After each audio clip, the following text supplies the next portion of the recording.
Olha, na minha entrada hoje, sempre muito prazerosa e informativa, com o Dr. Ed Matic Gabriel, eu quero falar de uma coisa que vocês já ouviram falar, que é a síndrome de burnout. É um assunto comentado, não é? Por que se chama síndrome de burnout? Esse conceito é muito interessante, vale a pena ressaltar que foi descrito por um médico americano chamado Freudenberger. Ele trabalhava como psiquiatra, fazia suas terapias e ele identificou que o estresse não era somente um conceito abstrato. O estresse ele tinha níveis, ele tem níveis, até um nível máximo, limitante, que debilita o ser humano a ponto de um risco de suicídio, a ponto de um risco de morte por causas cardiovasculares, por exemplo. E aí ele traduziu isso usando a expressão burn, do inglês, que é queimar, explodir, e burnout é uma situação extrema, de explosão, de esgotamento. Então esse conceito burnout, tecnicamente falando, seria a estafa, o esgotamento físico e mental de uma pessoa. Estresse, esgotamento físico E mental. E mental. Mental. Trabalho excessivo. Trabalho excessivo, preocupações financeiras, a morte de um ente querido e aquela situação para você lidar com o impacto disso. Uma pandemia como a do coronavírus, que nós ainda não saímos, né? Todos nós passamos aí por momentos de tensão. Problemas no país, problemas políticos, tudo isso pode fazer com que um ser humano realmente desenvolva isso. Agora, o detalhe, Amaury, que normalmente não é algo agudo, você não desenvolve isso de uma semana para outra. Sim. Você tem um processo que é lento, insidioso, progressivo e que aí nós temos que estar atentos para identificar precocemente, procurar ajuda especializada, ajuda médica, para poder evitar esse estágio final do burnout, que é a morte do ser humano, seja por causas cardiovasculares ou até por uma situação lamentável, que seria o suicídio. Que aí é com causa, né? Você ouviu falar, claro, do caso dessa atleta olímpica, Anitta, de 25 anos. Ela se jogou na piscina, desmaiou na piscina, não é? Durante a competição. Durante a competição. E ela só tem 25 anos. Vai ver que ela está com a síndrome. Exatamente. Para mostrar que não existe idade para ter a síndrome ou para desenvolver o burnout. Essa atleta é uma atleta olímpica de nado sincronizado, portanto ela tem que acompanhar a música e fazer os seus movimentos na água e também no fundo da piscina. E ela teve 2 eventos já. Esse último que você citou foi o segundo, que ela desmaiou dentro da água, no fundo da piscina. Você imagine o risco que é isso, porque ela poderia se afogar e morrer. Em consequência de 2 mecanismos de pressão que todo ser humano, você, eu e todos que nos acompanham, estão sujeitos. Pressão por um rendimento profissional e pressão por uma situação externa realmente de cobrança. Agora, doutor Hélio, não tem sintomas?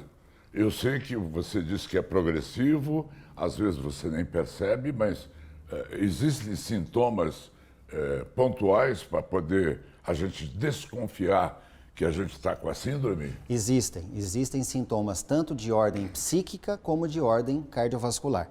De ordem cardiovascular, a pessoa começa a desenvolver palpitações, que são aquelas batedeiras no coração. Ela não tinha isso e começa a apresentar, ou ela já tinha alguma alteração cardíaca e isso se acentua.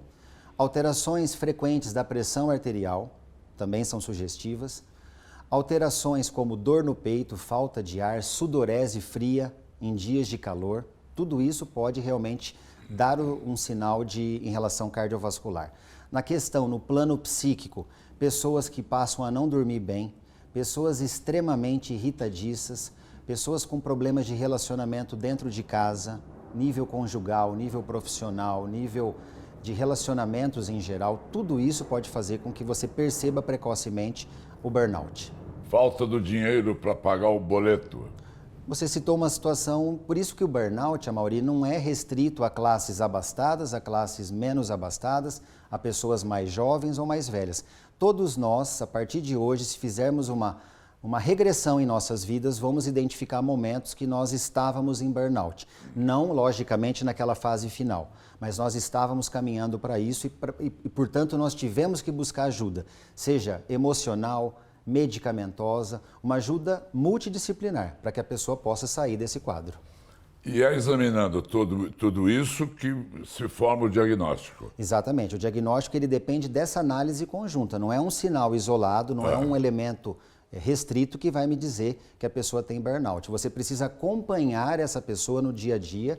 O médico, por exemplo, o cardiologista, ele tem que acompanhar essa pessoa, o psiquiatra precisa acompanhar e fazer uma análise conjunta para ir fazer o diagnóstico. Ora, qual é o tratamento? E claro que tem cura isso. Existe cura e controle.